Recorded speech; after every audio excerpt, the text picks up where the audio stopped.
Get everything for your next project at Menards and save big money. Enjoy a good night's sleep for less with a new Serta mattress. Shop today and save big. The better the mattress, the better the savings. Find the perfect mattress that fits your size and firmness needs at Menards. America's #1 home improvement retailer for customer satisfaction, according to J.D. Power. Visit jdpower.com for details and menards.com for deals. Save big money at Menards. While you're listening, go to ArchPodNet.com/members and support our efforts. Let's get to the show. You're listening to the Archaeology Podcast Network. Hello and welcome to the Archaeotech Podcast, episode 184. I'm your host, Chris Webster, with my special guest co-host, Ed Gonzalez-Tennant. Today we talk about how you can get started using QGIS. Let's get to it. Welcome to the show, everybody. Paul is still playing around in the desert in Saudi Arabia. Hopefully he's doing well over there. Haven't heard a ton from him, just like last time, but that's okay. He's working hard and hopefully having a good time and hopefully finding a lot of good stuff at the same time. Really looking forward to talking to him when he gets back about this project that he's been on. But for now, we have back on Ed Gonzalez-Tennant again as a guest co-host. How's it going, Ed? Great. Thanks for having me yet again. Yeah, no worries. Well, last time, and I can't remember if we talked about it on the show or if we talked about it just in planning for the show, but you have some resources around QGIS and teaching people how to use QGIS, and you teach your students that. Again, you have some resources that we will link to in the show notes, so you can kind of follow along there if you want to, by just looking down at your device and clicking into the show notes. You can see that stuff. And we're also going to keep this episode a little bit shorter than normal, just because it's going to be, I'm not going to say very technical. I don't want to make this sound like it's hard, but this is kind of a guide, and I want people to be able to see this episode as something they can follow if they want to start using QGIS and how to get started with that. So why don't you give us a quick start about just like briefly what QGIS is, maybe kind of as a piece of software, not like a GIS, but just like not really an origin story, but a little bit about QGIS. Well, QGIS saw a movie in Queens, New York with its parents, and then when they walked down the alley after, no, I'm kidding. There's your origin story for QGIS. Nice. It's the Batman of GIS software. Nice. There you go. Yeah. So yeah, QGIS, I would say, and some folks may have heard of it years ago when it was called Quantum GIS. So that's where the Q comes from. Mm-hmm. But it is basically, I would say at this point, it is the most popular free and open source geographic information system available. And it's very easy to get, right? Like most open source software. In this case, you go to the main website, which is qgis.org. Very easy to remember. And right on that main page, you're going to see a button that says download now. And what's I think really cool about QGIS is that, when you click that download now button, it doesn't matter what operating system you're using, you're going to be able to install QGIS natively on that operating system, whether that's a Macintosh or Windows or even one of the many flavors of Unix or Linux, that's out there, like Ubuntu, that I think a lot of people use. So it's really kind of an effortless install. You click that download button, and then it's going to usually auto-detect what operating system you have, and it's going to present the instructions about how to install it. And it's usually like a one-click installer that you download or interact with, and then it just adds it into your system. Okay. Now, before we get too far, you mentioned that this was one of the most popular open source GIS tools out there. You know what? I don't think I know, because I'm not in this space really. I use QGIS and it works, so I don't really seek around for other alternatives. And I don't use Esri products in my small company just because, they're too expensive and they're not really that necessary, to be honest with you, for what I need to do. Now, just so people know what else is out there, can you think of any other open source GIS products on the market off the top of your head? So yeah, there are a couple, and actually many of them get integrated into QGIS. So when I was an undergrad many years ago, at the University of Arkansas, this would be the early 2000s, they actually had a course in GRASS GIS. And so GRASS, GRASS, it stands for something like Geographic Resources Analysis Support System, I think. And that's another open source. I don't know that it always was, but it certainly is now. The cool thing is, a lot of people who may have learned GIS back in the 90s or even the early aughts might have encountered coursework with this. It certainly was used by like academics and like government agencies. The cool thing is if you're familiar with those tools or that system, it's actually been integrated into QGIS. Nice. I would say the other one that springs to mind for me is, and I hope I pronounced this correct, it's Saga, SAGA. Okay. That's another open source. I believe it's open source. I mean, you can download it and install it anyway. Geographic information system. And actually, that's more like a geospatial analysis suite of tools. But again, that can be integrated into QGIS. So, I mean, I'm going to sound like I'm on a soapbox for QGIS probably this whole episode. And I guess in some ways I am. I believe in it a lot. And I do pretty much all my GIS work with it now. But this is one of the cool things about open source software. We've talked about 3 now, but they all integrate with each other. And so if you've learned or worked with one, you can move into, QGIS pretty easily. And the other one I should mention, although I will confess I have not yet started to work with it, is R, which, people know as the statistics package. But it also has very robust geographic and spatial analysis tools built into it as well. Now, R and QGIS, I don't think they integrate in any direct way. And of course, R is much more of a, you've got to kind of code to make that work. I'm hoping to, and you've already mentioned, I have a YouTube series about working with QGIS for archaeology. I hope to, over the next year or two, get more familiar with R and maybe try to provide a series of tutorials for that. Obviously, like our sort of sibling disciplines in anthropology, like biological anthropology, which obviously uses statistics a lot, as does, a good number of archaeologists. They, I think, have made further inroads into incorporating R as a subdiscipline. Although, again, there are lots of archaeologists who make their R and QGIS packages or plugins, what would kind of be extensions in the Esri universe or ecosystem. They make them freely available out there. So I would say those are probably the 4 most common open source / free GIS programs that an archaeologist would be likely to encounter. I'm sure there are other ones, but those are the ones that spring to mind for me. Yeah, I think now that we're talking about this, I remember GRASS, and I'm pretty sure in my grad school I used, and I might be getting this wrong because I'm pretty sure it's the only time I ever used it, at the University of Georgia back in, 2010, was Surfer. I mean, so I think Surfer, actually, I downloaded that recently because I was working with some remotely sensed data. I just kind of wanted to test its tools. I do think Surfer is paid software, though. Is it? Okay, gotcha. Yeah, I wasn't sure. So, they just had it on the lab computers. I think it's like Surfer 3D. Okay. Yeah. I mean, I think you can get like a free trial and they're friendly to academics, like they might have academic pricing or even free, but obviously not everybody is an academic and can do that. So Indeed. So you mentioned the operating systems that QGIS can be downloaded on, which is, for the most part, all of them that people routinely use. Are there any other system requirements that you can think of for someone downloading this? Like they're on like a school laptop or something like that, or what have you? Is there anything, because people typically think of GIS as a pretty resource intensive thing. And in fact, I still think of offices that I've worked for, CRM companies, where the most powerful computers in the entire building are in the GIS department.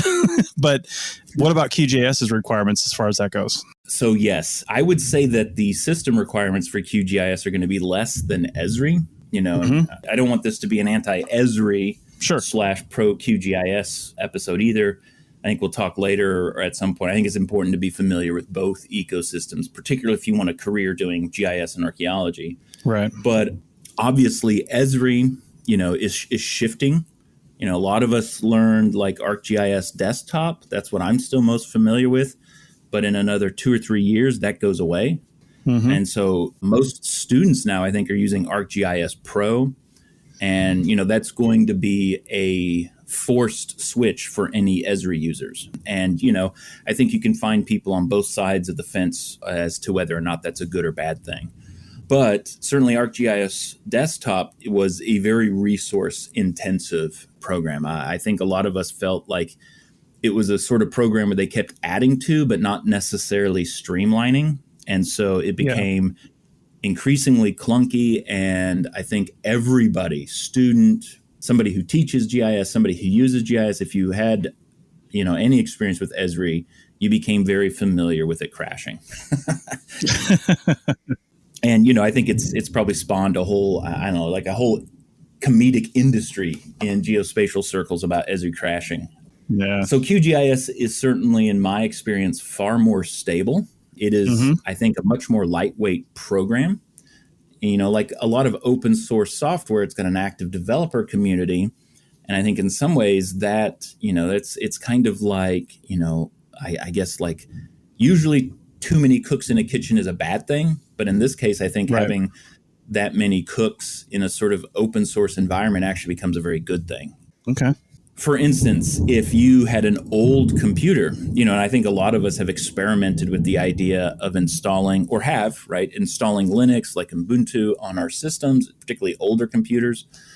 One of the reasons we go in that direction with an older machine is because it's far less resource intensive than, say, Windows. Sure. And I would say the same is kind of true for QGIS versus Esri. QGIS is out of the box going to be far less resource intensive. And, that's at least one reason why it's going to be more stable. So, when I teach this, I teach courses in like digital heritage and GIS for archaeology. And I try to always include at least a section in QGIS. And what's really cool is that's a section where everyone just works on stuff at home, because it doesn't matter what computer they own personally. Maybe a Chromebook might not do it, but that's a different thing altogether. But, most students actually own Macs at this point. Oh, yeah. But most students have either a Mac or a Windows machine. They install it. They can do all the stuff anywhere they're taking their laptop. And for the most part, any laptop you buy off the shelf, I would say is going to work for like 90% of the kind of like common archaeological things you would do at GIS, right? Like I'm always thinking like, when I'm teaching students, what would you do if you get a job in CRM, whether that's like a private agent or a company or federal agency? What's the majority of what you're doing? Like inventory and map making and, some basic analysis maybe, but a lot of it's controlling data, making sense of it. And QGIS is going to work with that very robustly, very easily on pretty much any system. Okay. Well, sounds good. All right. Well, I've got some other initial startup steps after you've got it installed, but I think we'll talk about that on the other side of the break. Back in a minute. Keep this conversation going by joining our members-only Slack team. There's always vibrant conversations going on over there between members and hosts about the topics we're podcasting about and more. Also get access to our back catalog of bonus material and ad-free shows. You get all this for $7.99 a month or less than $80 US per year if you get the annual subscription. Support archaeological education and outreach by supporting the APN. Go to archpodnet.com/members for details. That's archpodnet.com/members.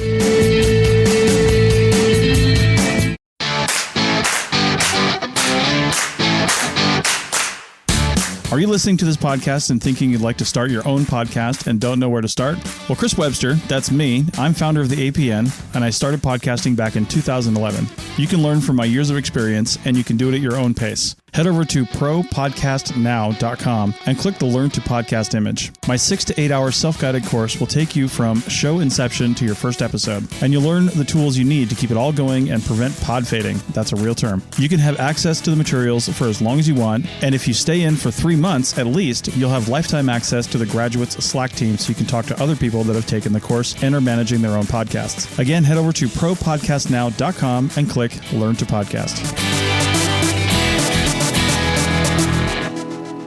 Welcome back to the Archaeotech Podcast, episode 184, and we're talking with Ed Gonzalez-Tennant about getting started with QGIS. So you've got QGIS installed on your system. Where do you go next, right? I mean, obviously, you want to manipulate some data that you're going to bring in or something like that, but as a pro QGIS user, and somebody who teaches this, are there any, I guess, settings or configurations that you would recommend before someone even decides to bring data into QGIS? Any like plugins they need to download or something like that would help out with how this just works? So, this is probably a good, I don't know, as good a point as any to plug my ArcGIS, my QGIS for archaeology YouTube. It's like a playlist. So if you go to youtube.com/AnthroYeti, that's my alter ego. Nice. I have a whole, it's like 16 videos right now that is basically, it walks you through, it assumes no GIS experience.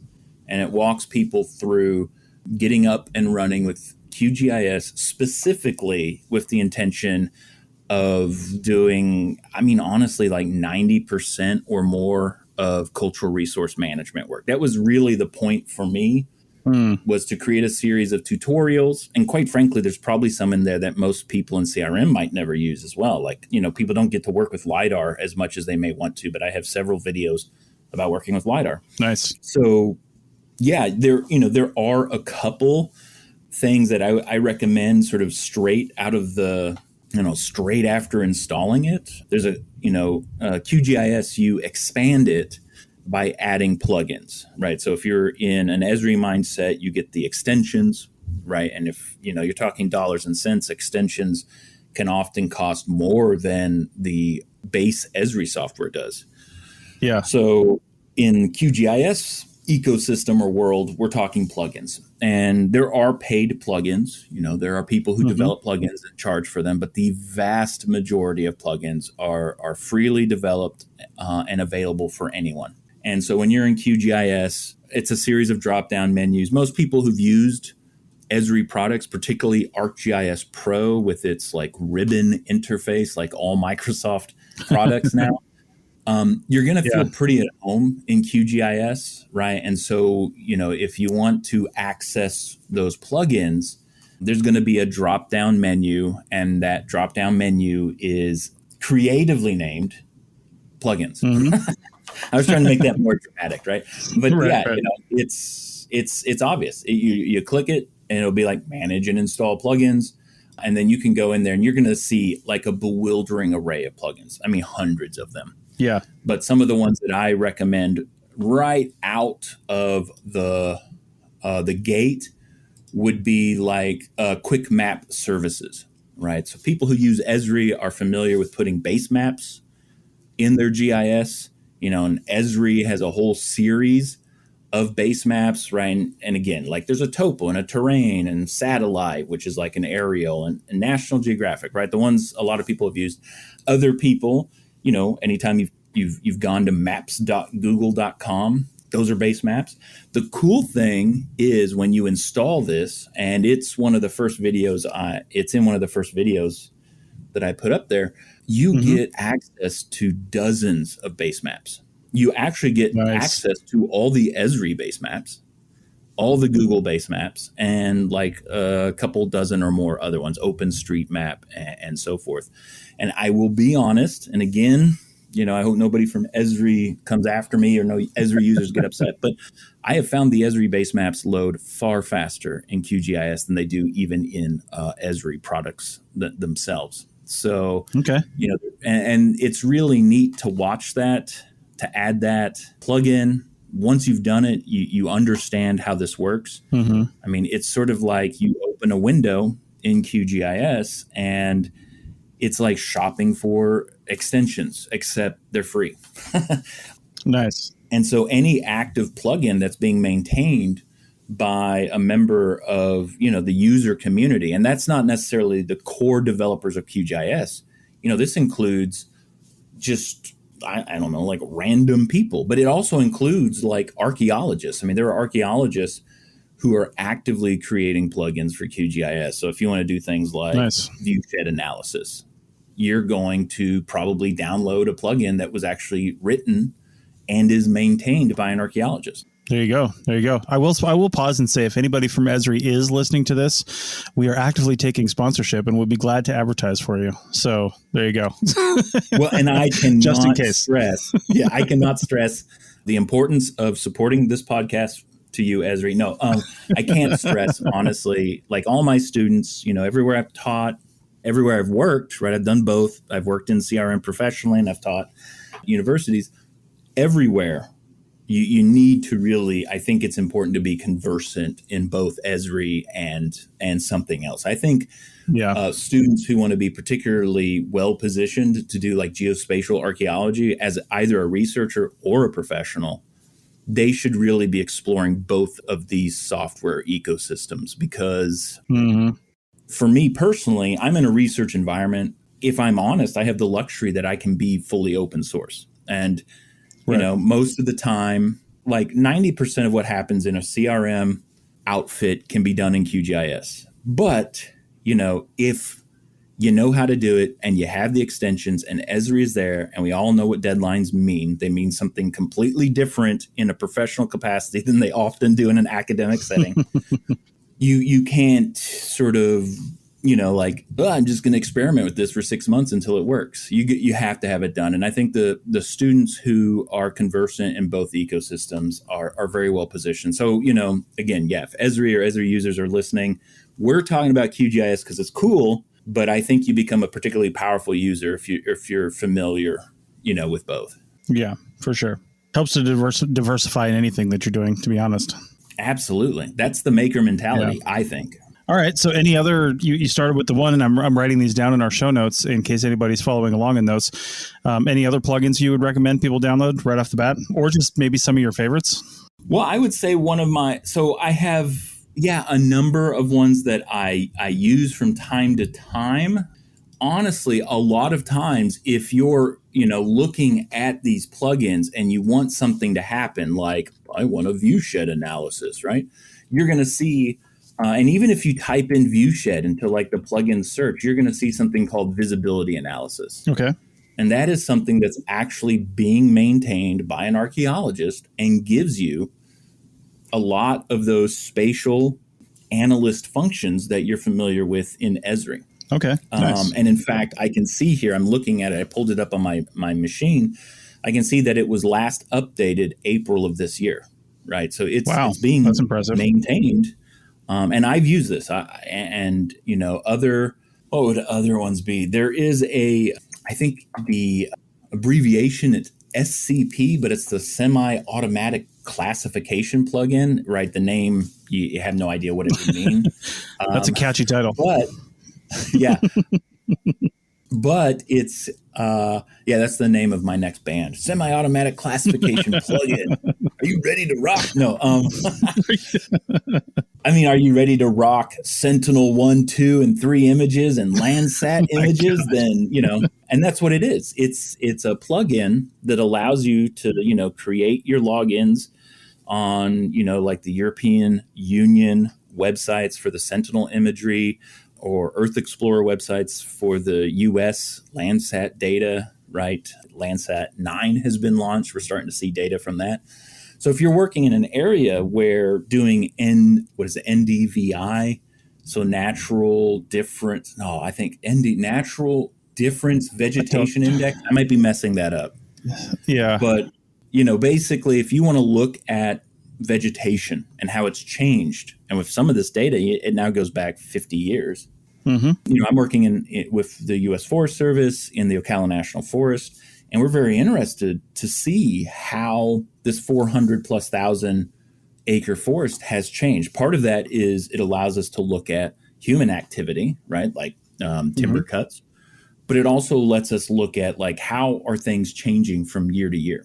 The climate's changing, and we can see that reflected in vegetation. So this plugin, nice. SCP, if you Google, or search for it in the plugin, it's semi-automatic classification. It's really cool. It literally allows you to set an area, then you can preview satellite images from all of these different satellites that are circling the globe doing various forms of typically multispectral imagery, and you can use it to do all sorts of cool stuff. It can literally, if you're not familiar with satellite imagery, it comes in bands. You combine those bands in different ways to produce things like the sort of real color image, what it looks like a photograph. But you can do infrared, you can do these other sorts of vegetation indexes. And, a lot of archaeologists have used this around the world to look at land use, environment, so human environment interaction and so forth. And that's there. And you can literally say, hey, I want to download these X number of images for this area, and I want you to automatically create real world colors and infrared and it just spits it out and adds it to QGIS automatically. That's really cool. And then the other one, I would say I suggest people use is it's this little plugin called QGIS to Web, like literally the number 2, QGIS to Web, all one word.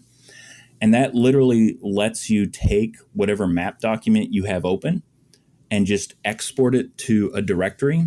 And then you can upload that directory to like your web host.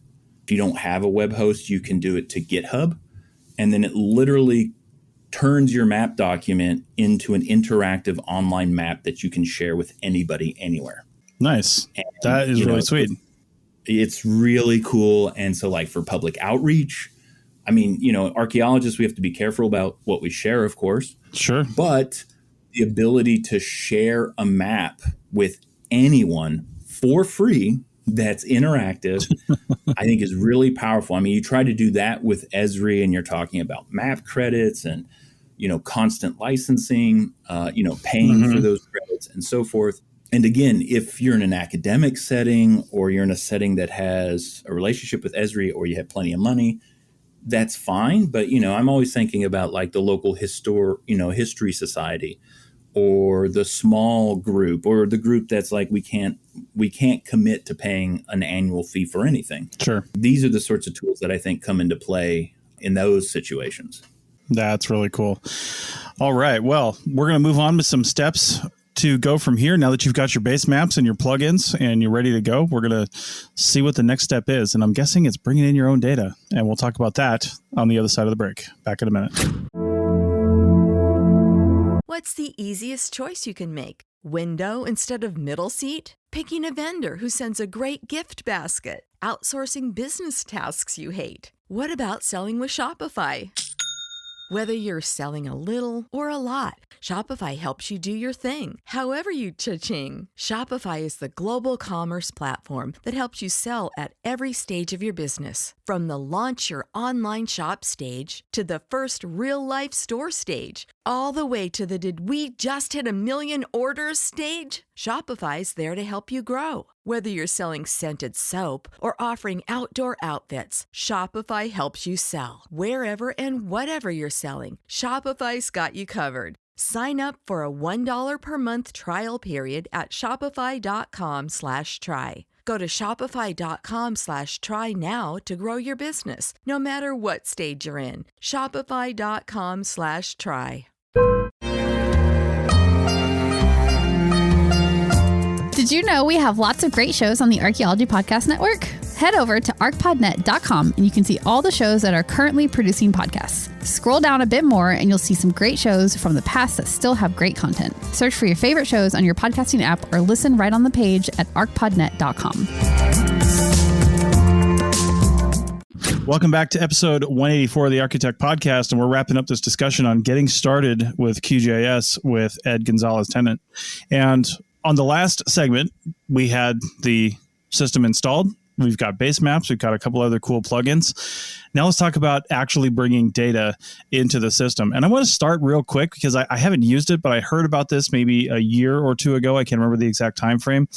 But somebody, I don't know if QGIS as an organization is even a thing with this being open source, but somebody developed an app for Android called, I think it was Field Notes or something like that it was called, that you could actually use as almost a designed direct input for QGIS. Do you know anything about that? And if there's an iOS version yet? So I do. I'm aware of an app, and it is, I think, currently only available on Google Play. So that's a problem, called QField. Oh, QField. You're right. That's it. That's totally it. And QField basically acts as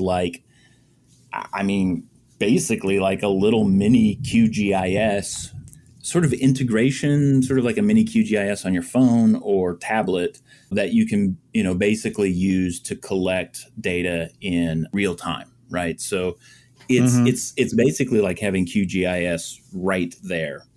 And they offer integration, right? And so I haven't used this much because I am using open source GNSS, like RTK GNSS receivers that I actually bought from a company in Colorado. And I'm using a different program to interface with it on my phone. And then I just save everything as a shapefile. So I'm doing something a little different. Okay. But this is something I'm interested in. There's certainly been, and there is a QGIS organization. You see it at qgis.org. And every year, and I think it's just happened, or it's about to happen. There is like a user conference. I know the Esri one just happened. Oh, cool. But I believe there's a QGIS one as well that's pretty much always online. And last year there was a big workshop about QField. And so, it's, obviously I think Esri offers collector, I think is what they call it. Yep, that's right. And it's basically, right, like have it on your mobile devices. And I think they all support any sort of external antenna that you would connect to your mobile device. So like an RTK GNSS, so you get like, centimeter accuracy in real time. So yeah, QField is something that I have not worked with that much, but I know that there is a lot of energy going into it because a lot of people, I mean, you can imagine if you're in the Esri ecosystem and you're using collector, I think you can imagine how attractive it is to make something basically like that available to people for low to no cost. I do think there's like subscription plans to like let you store more data and stuff like that. But I think everyone can use it to a certain degree. And I haven't looked at this closely, to a certain degree for free. Okay. Now let's talk about data formats then. I'm curious as to, and this is anybody familiar with GIS, this is going to be a pretty pedestrian style question, but just to get it out there, obviously you can take in shapefiles. If you're familiar with GIS at all, you know about shapefiles, and that's kind of like the bread and butter of a GIS system. But what other kinds of data sets can you bring into QGIS, and by extension, pretty much any GIS, I'd imagine? But what kind of data sets can you bring in there and then work with as far as maybe file types and stuff like that? So that's really important. In fact, like if you look at my ArcGIS or QGIS, I can't believe I did it. QGIS for Arc YouTube playlist. You'll see like the first videos install it, and then the next two videos are working with the two most common data models, vector or raster, and talking about that. And what's really cool with QGIS, and partly this is because Esri has made some of their formats, if not open, at least they've shared that so other people can. So yeah, the shapefile, you can use that. Those of you who've added tabular data that have an X and Y column, that are X and Y coordinates, northing, eastings, or whatever, you can do that. It's the same way. I mean, there's a whole host, right? All sorts of different raster layers, things use georeference, but also rasters that are produced by Esri, Saga, Grass, and other software. You can add geodatabases, right? So this is a proprietary format from Esri. A lot of people, if you work with like federal clients in the US, the federal government, they have specific geodatabase formats they want their data in. So you can at least access that data. Writing to it is not supported in quite the same way. But, if somebody sends you, or like a lot of us who go to like state and federal data repositories, it's like you could download the whole state in geodatabase format. It's like, well, okay, thank goodness QGIS reads that, because if I don't have Esri, I couldn't read that otherwise. And again, if QGIS doesn't read like a file geodatabase, and I know I'm getting a little technical, there are different kinds of geodatabases and they exist because they have different capacities and If you don't know what a geodatabase is, just know you can use it. If you do know what it is and you know the differences between like personal and file and so forth, know that some can be read with QGIS out of the box. Others might require a plugin, but you can get it up and running. And that's the cool thing about open source. You go to Google, your favorite search engine. I don't know if any sponsor the podcast, DuckDuckGo, we're talking to you. But, geodatabase, QGIS. and you're going to find a whole host of, how-tos to get that up and running. Yeah. Okay. I'm trying to think of other ones. Those are the ones I use most commonly. And so, yeah, I mean, there are other ones that can be used that I haven't even explored personally because they just don't really come up for us as archaeologists. Indeed. And along the lines of, you already mentioned, common exports and things that people would accept, sometimes, and a lot of times when I started using QGIS just for my small company with a rudimentary knowledge of GIS to begin with, I mean, I took a course in grad school and things like that, but I knew enough just to be dangerous. And sometimes all you need to do is produce maps, right? Produce like a PDF map or a sketch map of something of your site that you can just put into your site record or to your report. Can you talk a little bit about what is it called? The print templates that they have inside of there? I had a hell of a time trying to figure those out without any tutorial information, and the little widgets and stuff you put in there for the map and the other stuff and the things that you can do. Do you have any tips or tricks on how to just produce regular maps? Maybe I was even doing it wrong using those templates. I don't really know, but some thoughts around that. Yeah, absolutely. So yeah, obviously I think producing maps, that really is, for archaeologists, it is in many ways our bread and butter with GIS. Yeah. And I know that, producing graphics, producing maps, it is like an order of GIS use that a lot of people, particularly like researchers or academics, I say that as one, sort of look down on, oh, it's so simple, you're just making a map. But it's got to be 3/4 or more of all archaeological use of GIS, right? Is producing maps for reports, for public outreach, you name it, publications, right? So there is, if you're familiar with Esri, and I'm talking about ArcGIS Desktop, but I think it's the same in Pro, you've got sort of you've got like a map document and a layout view, I believe. Yeah. Or publisher view. I can't remember what it's called. It's like two little tabs that are hidden. Most people don't notice them until they need to. But in QGIS, this is one of the differences between, I think, the two ecosystems, right? You use what's called print layout, and it operates in a very different way. It's more like if you would think of like the Adobe ecosystem, where maybe you use Adobe Photoshop to work on images, but then you use, I'm blanking, the Adobe program that you use to lay out a book or something. Illustrator. Yes. Well, Illustrator. And yeah, so right. So you're using, if you're in the Adobe ecosystem, you're used to using, it's like Design. What is it called? Anyway, you're using two or three programs to manipulate images, manipulate vector drawings, and then put that all together in a nice publication. Even if you're in Windows, you're still doing it. Maybe you're working in, Word and Publisher or something else. So if you're coming from, a software ecosystem that has multiple programs to handle different things, this is where you'll feel more comfortable in QGIS, because it's almost like using a completely different program to create your maps. And I do have a video in that playlist. It's called Creating Maps with QGIS. And then in parentheses, it says print layout. And I go through all of the functions of print layout. And honestly, there was a time, I do a lot of contract work, either for state grants or federal grants, or even, private agencies or private groups, companies, that's what they're called. And at one point, sort of mid-report, I remember this for the state, I was doing for the state of Florida because we had a grant for one of our projects. This was years ago. And I say we, I meant I had this through UCF, University of Central Florida, where I used to work.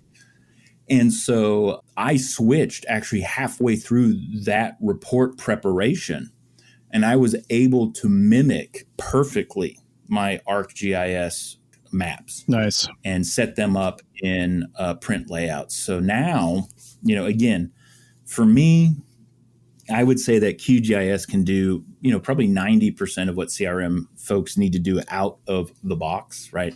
Access data, symbolize data, put it into a map, print those maps out, stick it in a report, and a few other things.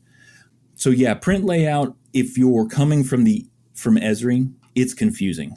If you're you've never used GIS and you can find a good tutorial, I think it becomes much easier to make sense of that. And so I do have that. It's part of the playlist. We'll link below or in the description, but yeah. Sure. Okay. Well, speaking of that, we will link to all of this, including your detailed YouTube videos on doing every single one of the things that we talked about and a heck of a lot more. But in the last few minutes of this podcast, is there anything we didn't mention that we just need to get out there for novices? I wouldn't say novices in GIS, but people new to QGIS that you'd like them to know before we end the show? I think maybe the best thing that anybody can say to anyone else about using a new program or a new technology is, and we talked about it last week, but, don't be afraid to F it up. Don't be afraid to abandon a QGIS map document and start over. Everyone who's spent more than one semester or more than a few months using Esri products knows the importance of walking away from something, either for a few moments or completely, and starting from scratch. And I would say, right, just give yourself permission to F it up. Right. Okay.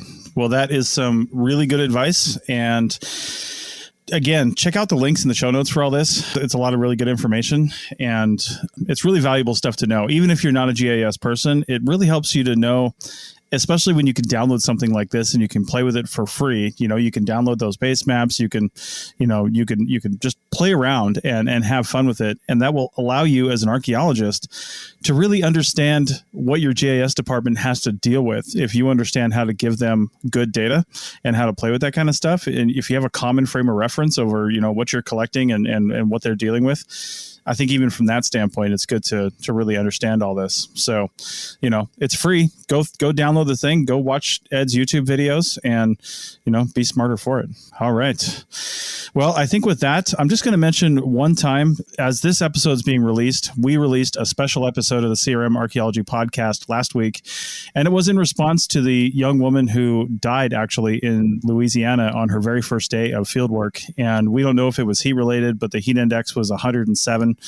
And, it just said she had a sudden medical event. But we recorded a special episode with some professionals in CRM talking about nothing about that company or her circumstance, but talking about knowing your limits, when to say when, knowing, and you brought this up, Ed, to me, it's actually admitting that you can fail at something and saying, listen, this is too much for me right now, or this situation or something like that. And I just want to point that out on this podcast because there's a lot of archaeologists and heck, a lot of people that listen to this that might be in a similar situation. It's okay to back away and admit that, you just can't do it and you need to move on to something else, or speak up and try to get some assistance from the company you're working for. So I just wanted to acknowledge that, and go find that episode. There's no ads on it. There's no anything. And it's a nice long discussion of us just talking about this stuff. So share it with somebody who needs to hear it. I think with that, Ed, thank you very much. I don't know if Paul's going to be on next time. We might have you for one more round, but that'd be great. Find out. But yeah, indeed. And if you guys are liking these episodes, please send us some feedback. Send Ed some love, and we'll see what we can talk about next time. If you guys have any suggestions, let us know. We have a lot we can talk about, but we're always happy to take audience suggestions. So with that, I think we'll say goodbye, and we'll see you in 2 weeks.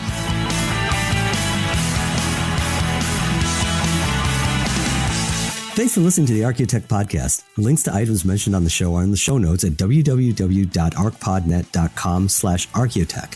Contact us at chris@archaeologypodcastnetwork.com and paul@lugal.com. Support the show by becoming a member at archpodnet.com/members. The music is a song called Off-Road and is license free from Apple. Thanks for listening. This episode was produced by Chris Webster from his RV traveling the United States, Tristan Boyle in Scotland, DigTech LLC, Culturo Media, and the Archaeology Podcast Network, and was edited by Chris Webster. This has been a presentation of the Archaeology Podcast Network. Visit us on the web for show notes and other podcasts at www.archpodnet.com. Contact us at chris@archaeologypodcastnetwork.com. This is Chris Webster, founder of the APN and one of the chief editors. Thanks for listening all the way to the end. If you want to keep the conversation going and support us along the way, go to archpodnet.com/members. That's archpodnet.com/members. And thanks for listening.